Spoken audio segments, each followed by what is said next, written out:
Ufukio wa mwenye nyumba kwa mali za kukodisha. Karibu katika ofisi ya upangaji wa makazi au OT kwa ufupi. Katika video hii tunaangazia ufikishaji wa kabaila kwa nyumba za kukodisha. Ingawa wapangaji wana haki ya faragha na kumiliki, wamiliki wa nyumba bado wana haki ya kuingia kwenye mali ya kukodisha, mradi tu wanafuata sheria ya upangaji wa makazi.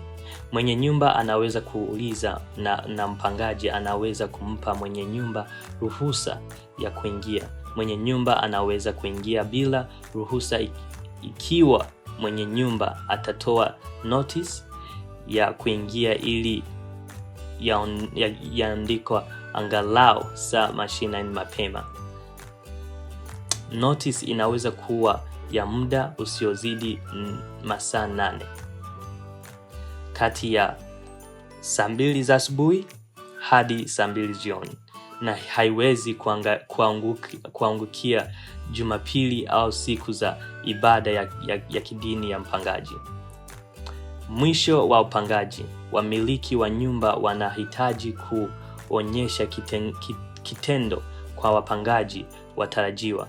Mwenye nyumba anaweza kuonyesha kitendo kwa kutoa notice ya angalau saa 2, isipokuwa kama ana ruhusa ya mapangaji wa sasa, ambayo inaweza kuwa ruhusu ya jumla ya kuonyesha kitengo cha kutokodisha au mahususi kwa onyesho fulani.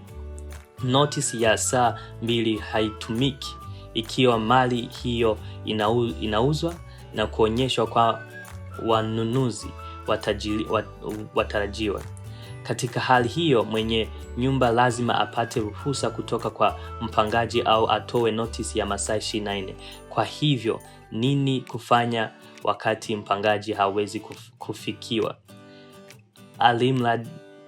Alimradi wamiliki wa nyumba wanafuata sheria za jumla za kuingia na kutoa notice ya masaa 24, bado wanaweza kuingia kwenye kitengo hata kama hawajapata majibu kutoka kwa mpangaji.